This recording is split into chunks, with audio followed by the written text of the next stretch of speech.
네, 안녕하세요. 트림블 신용석 부장입니다. 반갑습니다. 오늘 웨비나는 한국형 철골 컴포넌트에 대해 리뉴얼 계획과 업데이트된 정보를 소개하려고 합니다. 먼저, 왜 기존 컴포넌트를 계속 업데이트하지 않고 리뉴얼을 하게 되었을까요? 기존 철골 컴포넌트는 이전 프로그램명이었던 엑스스틸부터 테클라 15.0 버전 때 개발되어 현재까지 사용 중인 컴포넌트입니다.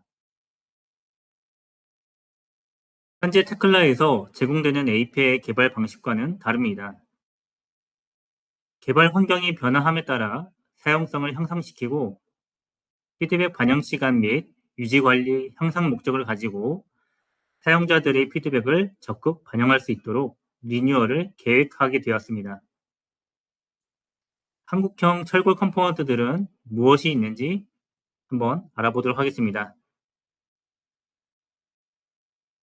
현재 한국형 철골 컴포넌트는 테클라 웨어하우스를 통해 제공되고 있으며 오른쪽 이미지처럼 컴포넌트 형태로 제공되고 있습니다. 가장 대표적인 컴포넌트로는 K 브라켓이 있습니다. 현재 제공되고 있는 컴포넌트 목록 중 리뉴얼 대상과 용접 업데이트로 구분하여 컴포넌트들을 업데이트 후 제공하려고 합니다. 리뉴얼 대상 컴포넌트들은 처음부터 완전히 새롭게 개발하는 아이템입니다. 선정된 리뉴얼 컴포넌트들은 범용성, 사용성, 중요성에 따라 검토 단계를 거쳐 아이템을 선정하였습니다. 기존 총 11개 컴포넌트 중에서 9개를 선정하였습니다.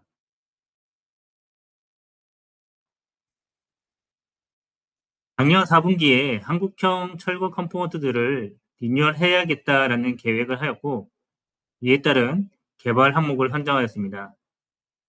개발 소요 시간 및 피드백 필요성을 느끼고 1차 개발, 2차 개발로 나누어 출시를 계획하였습니다. 1차 대상 컴포넌트들은 올해 초부터 개발을 진행하여 2026년 6월 10일에 제공할 예정입니다. 이후 2차 대상 컴포넌트들은 2026년 하반기에 제공될 예정입니다. 개발된 컴포넌트들은 라이선스 유지 보수를 하고 계신 사용자분들께 테클라 웨어하우스를 통해 배포가 될 것입니다.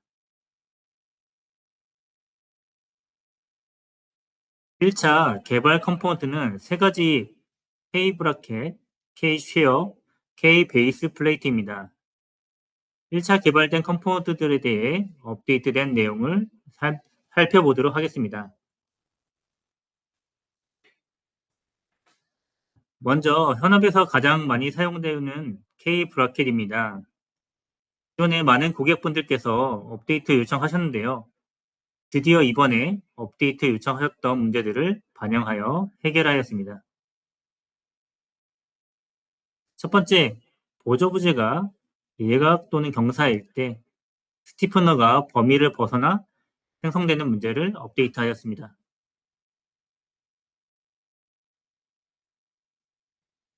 보조 부재가 예각이 없을 때는 정상적으로 생성되지만 예각이 생기면 스티프너가 범위를 벗어나 생성되는 문제가 있었습니다. 또한 인면으로 변경하여 보조 부재를 경사로 변경해 보면 보조 부재가 경사일 때 스티프너도 경사로 생성되고 이 스티퍼너는 기둥의 외부 면을 파고드는 문제가 있었습니다. 업데이트된 컴포넌트에서는 보조 부재가 예각 또는 경사가 있더라도 스티프너가 범위 안에서 정상적으로 생성됩니다. 인면으로 변경하여 보조 부재를 경사로 변경해 보면 기둥 내부면 안에서 스티프너가 생성되도록 업데이트 되었습니다. 외부면을 파고들지 않고 기둥의 외곽 라인을 벗어나서 생성되지 않습니다.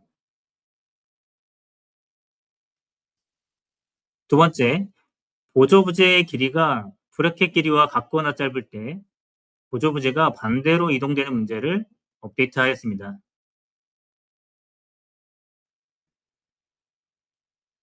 보조부재가 브래켓보다 길 때는 정상적으로 입력되지만 같거나 짧아지면 보조부재가 반대로 이동되는 문제가 있었습니다. 이러한 문제가 발생되면 사용자들은 컴포넌트를 깨서 모델링하거나 아니면 새로 모델링 하셨을 겁니다. 이번에 업데이트된 컴포넌트를 사용하면 이러한 문제를 해소할 수 있습니다. 브라켓 길이와 상관없이 보조 부재의 길이가 브라켓 길이보다 같거나 짧아도 정상적으로 생성이 됩니다.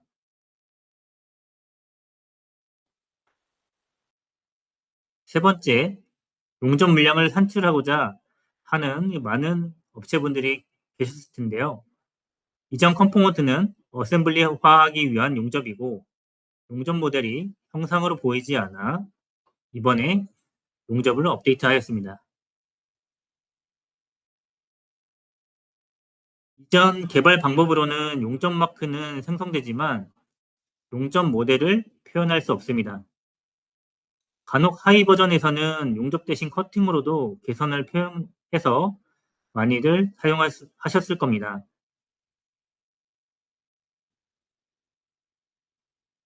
기둥과 브라켓의 모살 용접, 브라켓과 전면 스티프너의 모살 용접, 그리고 스티프너의 개선이 추가되었습니다. 상단과 하단의 개선을 보시면 상단 개선은 위쪽으로, 하단 개선은 아래쪽으로 생성되는 것을 보실 수 있습니다.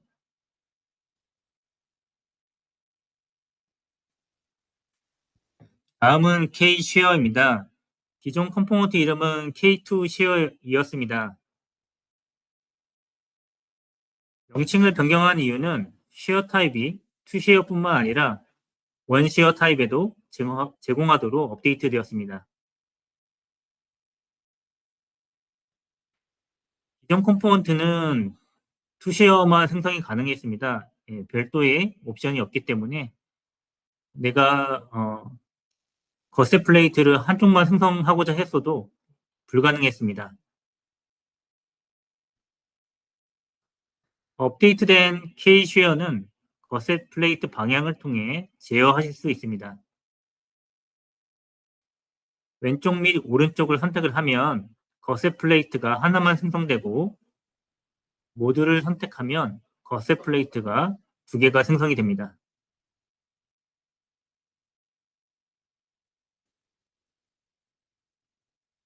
보조부재의 외부 두께보다 스티프너 두께가 더 큰 경우 필러 플레이트를 넣게 되는데 이 기능을 더 쉽게 넣을 수 있도록 업데이트하였습니다.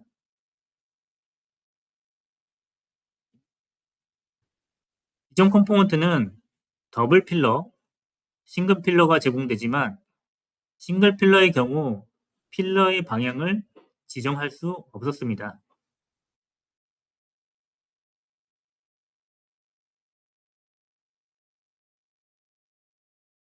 업데이트된 내용을 보시면 거세 플레이트가 모두 생성일 때 필러 플레이트가 양쪽에 기본적으로 생성되고 필러 플레이트의 생성 방향을 지정할 수 있도록 업데이트하였습니다.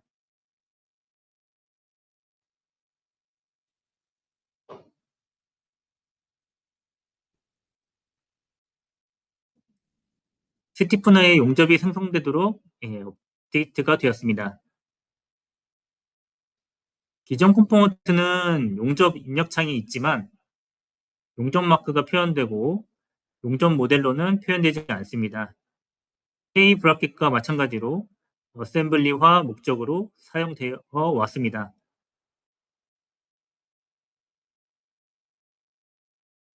업데이트되면서 스티프너에 용접이 생성되는 것을 볼 수 있습니다. 용접 탭에서 용접에 대한 정보도 손쉽게 입력할 수 있습니다.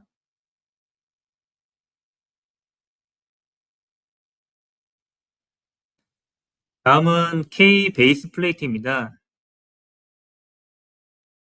K 베이스 플레이트 컴포넌트는 기존에 제공되던 컴포넌트이지만 용접에 대해 업데이트를 진행하였습니다.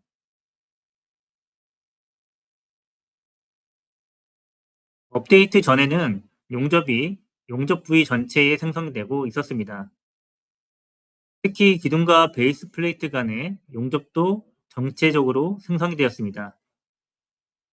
이렇게 용접이 생성이 되면 정확한 용접 물량을 산출할 수 없습니다. 따라서 정확한 용접 물량을 산출을 위해 디테일한 용접 정보를 넣어 주셔야 합니다.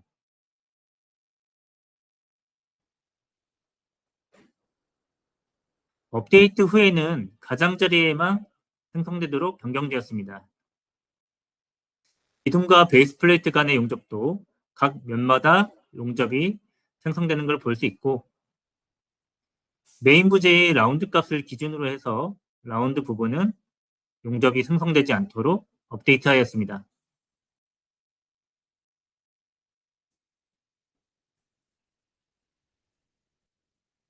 이러한 리뉴얼된 컴포너들을 이용하시거나 용접을 모델링 하신다면 용접 도면 및 용접량을 산출할 수 있습니다. 용접 도면을 만드는 과정을 영상으로 한번 보도록 하겠습니다. 용접 도면을 한번 만들어 보도록 하겠습니다. 먼저 메인 부재에 대한 제작 도면을 생성을 통해 기둥의 단품 도면, 조립 도면을 생성합니다. 생성된 조립 도면을 열면 용접에 대한 단면 뷰가 자동으로 표현되는 것을 볼 수 있습니다. 단면 뷰는 도면 설정을 통해 용접에 대한 정보도 필터링 할 수 있고, 용접 크기 제한을 통해서 특정 용접 크기를 만족할 때 도면에 표현할 수 있습니다. 또한 도면 속성을 통해 용접 정보를 다양하게 표현할 수 있습니다.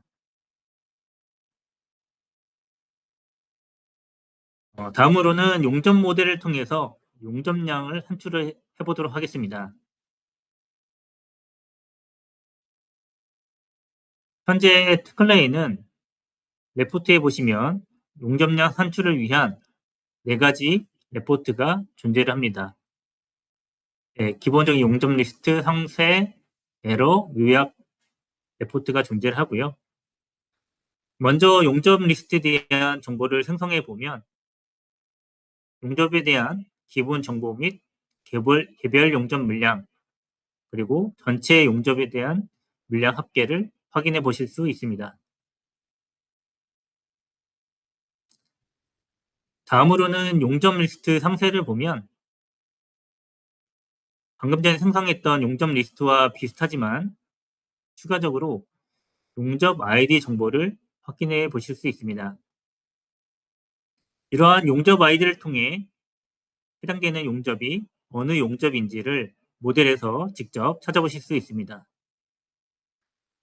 또한 사용자가 직접 사용자 템플릿을 만들어 용접 물량을 산출할 수가 있습니다.